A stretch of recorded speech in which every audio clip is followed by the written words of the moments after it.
Today on DLife, a scientific study proves what we've said all along. D-knowledge makes us strong. Lemon, garlic, artichokes, and beans. It doesn't get much simpler, and these flavors are big and brassy, in a good way. And the woman who wouldn't let diabetes keep her out of the pool as a dolphin trainer.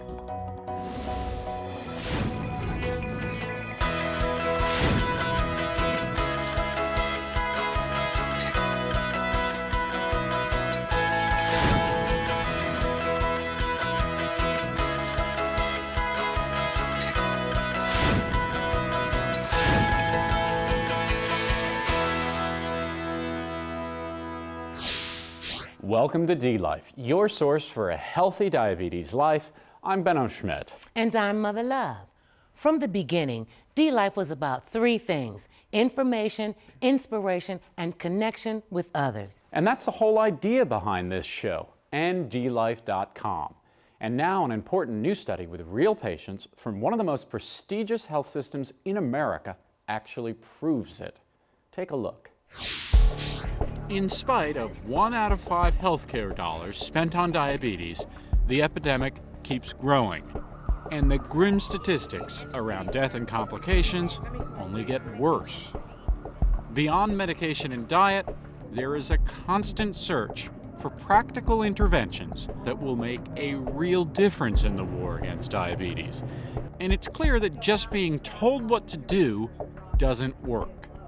Over the years, all the health practitioners, the nutritionists, the doctors, they were all right. Everything that they said was absolutely correct. But I really don't think I was putting it together. It's almost like a war that everybody was fighting in, except me. The struggle is universal. Dr. Margaret Ruckstalis faces the challenge of motivating patients daily. We see people who are really afraid of their disease, and so they want to ignore it or put it aside, not pay attention to it. As a professional, I search the medical literature, and there are 4,000 or 5,000 articles on diabetes each year. It's just so much information, and it's chaotic. Dr. Ruckstalis works at Geisinger Health System in central Pennsylvania, a diverse region, and like everywhere in America, there is a large population challenged by diabetes. Don Leas is a factory worker from Bloomsburg, Pennsylvania, who's lived with type 2 diabetes since 1996. He's had A1C levels as high as 9.7 and admits diabetes has been a constant personal battle. For 15 years, I've been trying to do the right thing, trying to eat the right things and cut down on my portions and all the wrong things that I do, but it's been a struggle. But everything changed about a year ago when he opened a letter from Geisinger Health System. Geisinger is a trend-setting multi-site health system that serves 42 counties across central Pennsylvania. President Obama has mentioned Geisinger, and we've been in the news quite a bit about disease management. Don was one of 166 people selected for a unique diabetes study conducted by Geisinger with DLife. Well, the reason I joined the study is over a period of time I've been diagnosed with diabetes, but for some reason I couldn't get it under control. And actually at my age, 64, I started to go the wrong way. The new Diabetes Day study set out to test a simple but promising idea that providing people easy, on-demand access to a highly practical diabetes lifestyle resource would improve their motivation and ability to care for themselves. All participants had above-average A1C levels. The study group was given 24/7 access to a flow of pragmatic diabetes learning, such as a personalized website and email, along with regular doctor visits. A control group received only the doctor visits. The results in the DLife group were compelling. Diabetes was a struggle for me because I really didn't understand what it meant, and I didn't know how to do anything about it. Along with the website, Don and the other study members received other practical tools and reminders. It's been great getting some tools so that you can control the diabetes instead of letting it control you. But it was the ease and organization of the online resources that clearly made the biggest difference. It kind of puts everything together. You got bits and pieces over the years. It puts it together, and then you start thinking, well, this, now it makes sense. The fact that it's available 24/7 over the computer makes it flexible, and it fits into my lifestyle. And it would probably fit in with anyone's lifestyle. This study is the first one that I can remember and aware of, where we take the growing knowledge that's out there, both for providers and patients, and the individual, and bring it together in their own homes on their own schedules. The program was designed to engage the participant by serving as a constant companion or support system. It recognized the motivational power of making the diabetes learning process involving and fun. My only problem with DLife was I couldn't get off it at night because I'd start in one section, do the quizzes, of course, and okay, into the menus, and then I've got to chat with somebody. And it just, you know, sometimes I looked, it was 2 o'clock in the morning, and I just loved it. And I really enjoy the website. I can go to the other people's stories and to the forum and interact with other people who are also diabetics. Exposure to DLife TV videos were also part of the study, and some familiar DLife faces struck a chord. Jim Turner is a teacher, and he relates to you. And I will sit and have coffee and talk to people for hours about shots and pumps and meal planning and what's a pain in the ass and chocolate. The things he said, I chuckle and I think, oh, he hit that right on the head. That's me. Me saying I need you to test 3 times a day seems very different than if you see a group of skiers who are testing as they go. Those young people testing before they skied and so they could do a normal life, it just kind of opens it up like this is not a secret thing. This is diabetes, I have it, and I have to face it. Most importantly, the study showed patients that doctor visits simply aren't enough. It's great to go to a doctor, and they do help you. But this study, it's almost like after I've gone through it, I have some friends that can stand alongside of me anytime, and they're available anytime. It's almost like constant maintenance. In a sense, DLife stands alongside of me 24/7. After 6 months, the participants returned to measure results and share their stories, proving knowledge really is power. I feel much more in control. So many changes have occurred that my doctor is absolutely amazed. And he said, "What are you doing, woman?" When I started this study, I was shooting 35 units of insulin at night and 18, 20 in the morning. And I'm down to 8 in the morning and 10 at night. My doctor got on the computer and looked at my weight loss. She goes, "Woohoo!" And I gave all the credit to DLife. And as my wife said to me, you're not as grumpy. My cooking habits have changed. I'm eating better. I can't thank DLife enough for having the opportunity to be involved in this study. On average, DLife study participants had much lower A1C levels, lost more weight, and scored higher on diabetes knowledge tests, among other improvements. But for Don, the benefits go way beyond the numbers. I want to be here to enjoy my family a little bit longer. I'm 64 years old, and I have 2 grandsons, daughters. I have a family, and I love them very much. Life is short. It's like a breath, and then it's gone. This is life and death. I have to take control of it. We're all really proud of the impact DLife is making. When we come back, it's all about the hormones.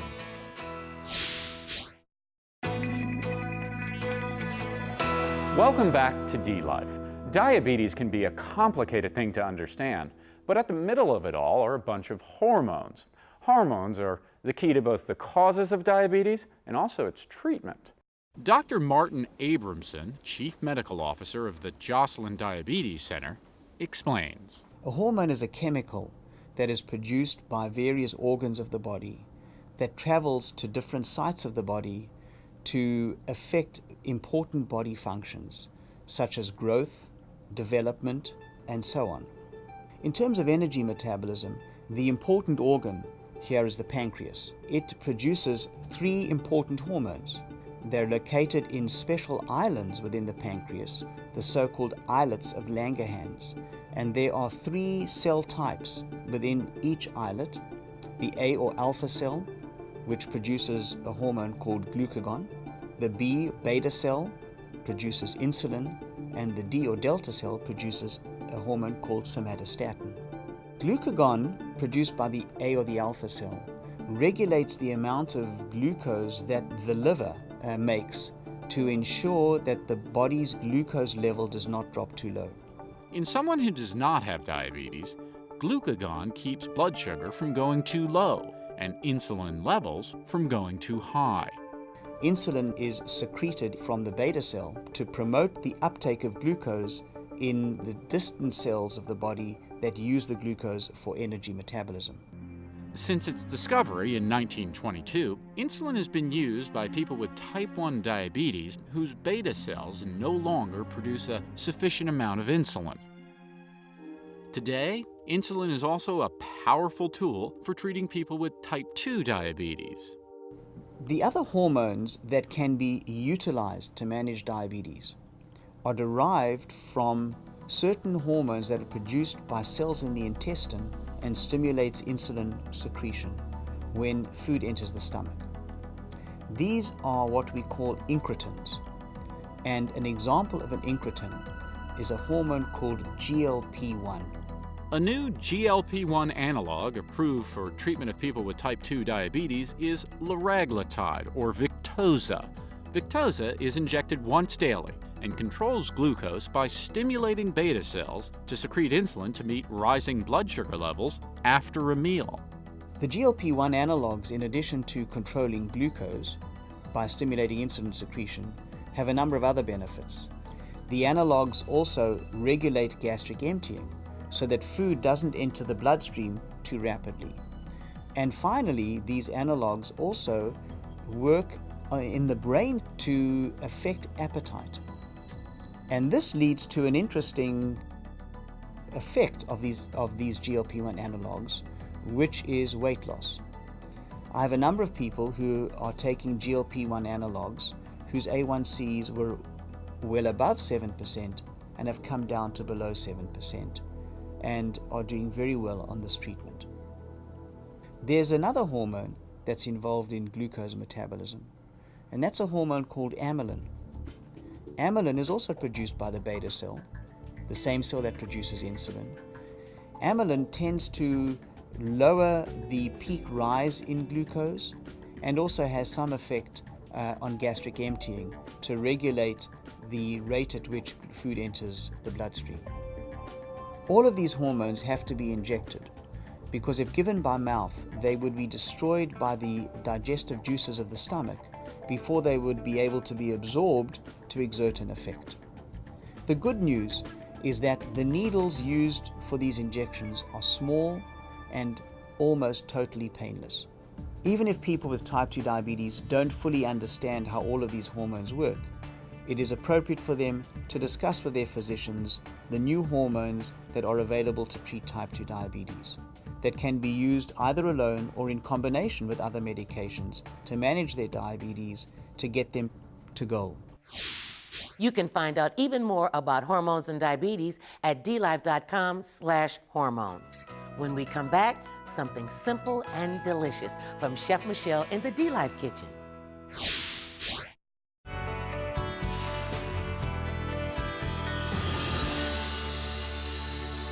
Hi, I'm Chef Michel Nishan. Welcome to the DLife Kitchen. Today, we're shining a spotlight on artichokes.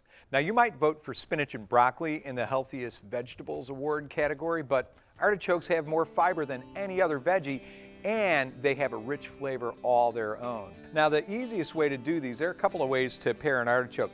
I like to take a paring knife and just get right into the artichoke and just start turning like this, going about 2 to 3 leaves in, and then when I'm done, I've really exposed the heart of the artichoke, and you can see that here where you see these beautiful kind of sunny yellow inside. This is the tender part. This is the edible part of the artichoke. I cut the top off, and then I just take my knife and I pare it like this. And then I'm going to cut them in half and put it in some acidulated water. Now, acidulated water means water with lemon juice or lemon. So you can see I have some lemon wheels in here. It keeps the artichokes from turning brown. Now, smaller artichokes cook faster than the big ones, so you don't have to worry about removing the furry and edible centers either. Here, this is called the choke. If you really were using a large artichoke, after you cook it, you have to remove that because it's kind of like furry and spiky. So you pop these in a steamer, and you let them cook about 15 minutes. You can tell that they're done when you take this top of the steamer off and you poke them in the heart, and they're starting to feel a little bit tender. Now, these have about 3 or 4 minutes to go, so with 3 or 4 minutes to go, we're going to add green beans, legumes. Now, legumes have really great plant protein. As a matter of fact, they also have some more fiber, so you're really getting a fiber powerhouse here. All kinds of really great nutrients. Next step is to start the base saute, and we're going to start with one of my favorites, walnut oil. Now, the great thing about walnut oil is that it's high in omega-3 fats, and this is from plant sources.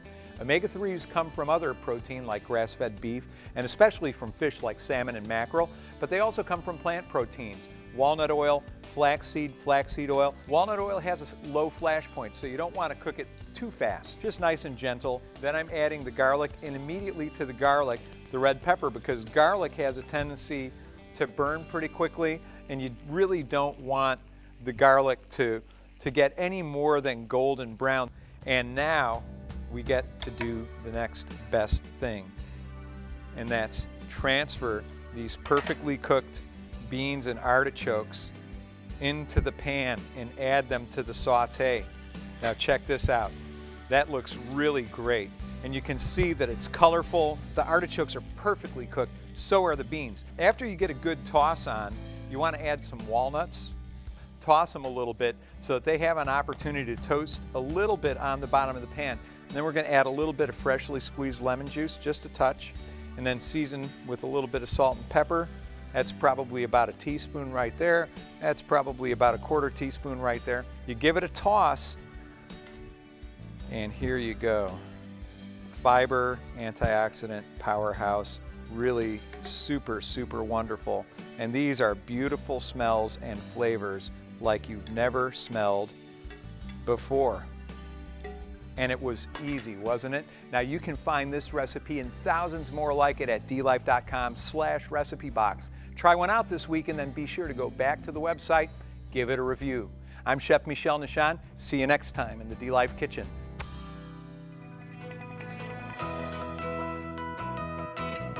When we come back, a woman who wouldn't let diabetes stand in the way of a wet and wild career.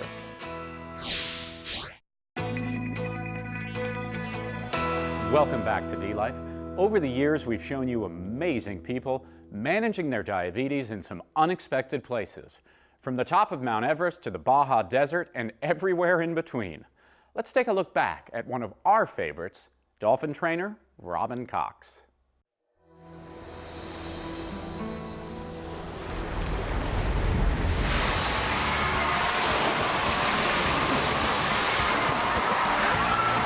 Meet Robin Cox, trainer extraordinaire at SeaWorld in San Antonio. 3 to 6 times a day, she dances with beluga whales and white-sided dolphins to the delight of thousands. But there was a time when the applause and these creatures seemed out of reach. Robin has lived with diabetes since she was 13. After getting her degree from the University of Texas, Arlington, and paying her dues at SeaWorld, including selling fish to customers to feed to the animals, she coveted an opportunity to become an animal trainer and performer.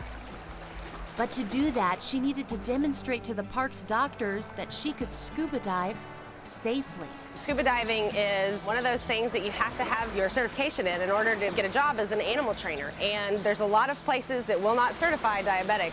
Determined to prove herself, Robin Cox went to work.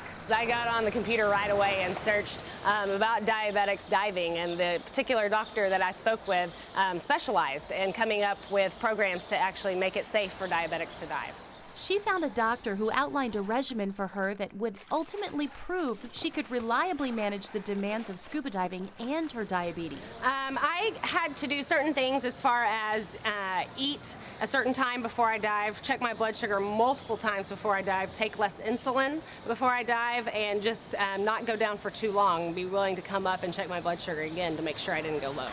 There's a lot of concerns with the temperature of the water here as well. It's much colder than if you were to go diving in Mexico or somewhere, so we had to make sure that the whole program was set up not only for a diabetic, but also a diabetic in colder water. But even at that, SeaWorld doctors were still a little skeptical. They were a little tentative as far as accepting the fact that I had diabetes and making it that I could dive. Obviously, if your blood sugars are low, if your blood sugars are even too high, it can be dangerous to scuba dive. So it made sense that he was a little skeptical about clearing me to dive. Can somebody make sure my air's turned on? Once I showed him how well controlled I was and how much preparedness went into me actually scuba diving, he was much more willing to let me dive. Good call, Robin.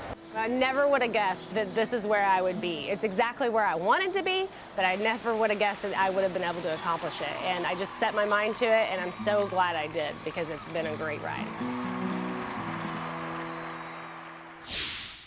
You go, Robin. And the rest of you, stick around. DLife will be right back.